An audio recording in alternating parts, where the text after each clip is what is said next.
എല്ലാവർക്കും പുതിയ റെസിപ്പിയിലേക്ക് സ്വാഗതം. അപ്പോൾ ഇന്ന് നമ്മൾ ചെയ്യാൻ പോകുന്ന റെസിപ്പി പാൽ വെച്ചിട്ട് നല്ല എളുപ്പത്തിൽ ഉണ്ടാക്കാൻ പറ്റുന്ന ഒരു മിൽക്ക് പുഡിംഗ് ആണ്. ഇതൊരു തുർക്കിഷ് റെസിപ്പിയാണ്. കുട്ടികൾക്കൊക്കെ ഇത് ഒത്തിരി ഇഷ്ടപ്പെടും. അപ്പോൾ അതുണ്ടാക്കാൻ ആവശ്യമായിട്ടുള്ള സാധനങ്ങൾ എന്തൊക്കെയാണെന്ന് നോക്കാം. അപ്പോൾ അതിന് വേണ്ടിയിട്ട് ഞാൻ ആദ്യം തന്നെ കുറച്ച് ഡെസിക്കേറ്റഡ് കോക്കനട്ട് എടുത്തിട്ടുണ്ട്. അപ്പോൾ ഇത് ഞാൻ വീട്ടിൽ തന്നെ ചെയ്തതാണ്. ഇനി നമ്മൾ പുഡിംഗ് സെറ്റ് ചെയ്യാൻ വെക്കുന്ന പാത്രത്തിനകത്തോട്ട് ഈ കോക്കനട്ട് കുറച്ച് വെതറി കൊടുക്കാം.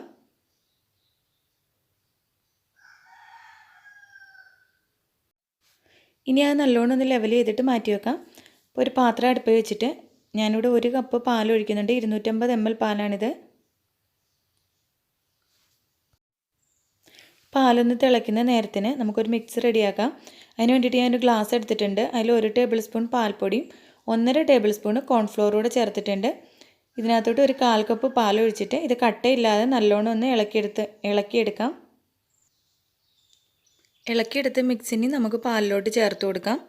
ഇത് ചേർത്ത് കഴിഞ്ഞാൽ പാൽ നല്ലോണം ഇളക്കിക്കൊണ്ടിരിക്കണം, അല്ലെങ്കിൽ അടി പിടിക്കാൻ സാധ്യതയുണ്ട്. ഇനി മധുരത്തിന് ആവശ്യമായിട്ടുള്ള പഞ്ചസാരയുടെ ചേർത്ത് കൊടുക്കാം.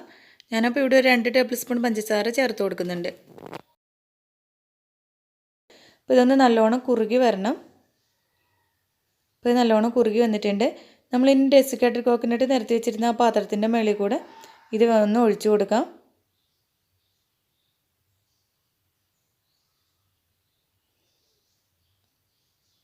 അപ്പോൾ പാൽ മിക്സ് മുഴുവൻ അതിൻ്റെ മുകളിൽ ഒഴിച്ചു കൊടുത്തിട്ടുണ്ട്. ഇനി ഒരു അര തൊട്ട് 1 മണിക്കൂർ വരെ ഇതൊന്ന് തണുക്കാൻ വയ്ക്കാം. ആ തണുത്ത് സെറ്റാവുന്ന നേരത്തേക്ക് വിപ്പിംഗ് ക്രീം ഉണ്ടെങ്കിൽ അതെടുക്കുക. ഞാനിപ്പോൾ 1 പാക്കറ്റ് വിപ്പിംഗ് പൗഡറാണ് എടുത്തേക്കുന്നത്.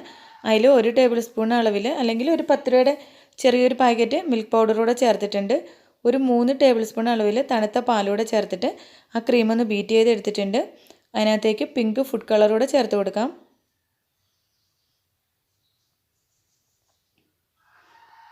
അപ്പോൾ നമ്മുടെ ക്രീം ഇവിടെ സെറ്റായിട്ടുണ്ട്. ഇനി നമ്മൾ ആദ്യം എടുത്തു വെച്ചിരുന്ന പുഡിങ്ങിൻ്റെ മുകളിലോട്ട് ഈ ക്രീം ഒന്ന് അപ്ലൈ ചെയ്ത് കൊടുക്കാം. അപ്പോൾ ക്രീം ഇവിടെ അപ്ലൈ ചെയ്ത് കൊടുത്തിട്ടുണ്ട്. ഇനി ഇതിൻ്റെ മുകളിലോട്ട് കുറച്ച് ഡെസിക്കേറ്റഡ് കോക്കനട്ട് കൂടെ വിതറി കൊടുക്കാം. ഇതിന് ഒരു 2 മണിക്കൂർ ഫ്രിഡ്ജിൽ വെച്ചെടുക്കാം, ഫ്രീസറിൽ വെക്കണ്ട.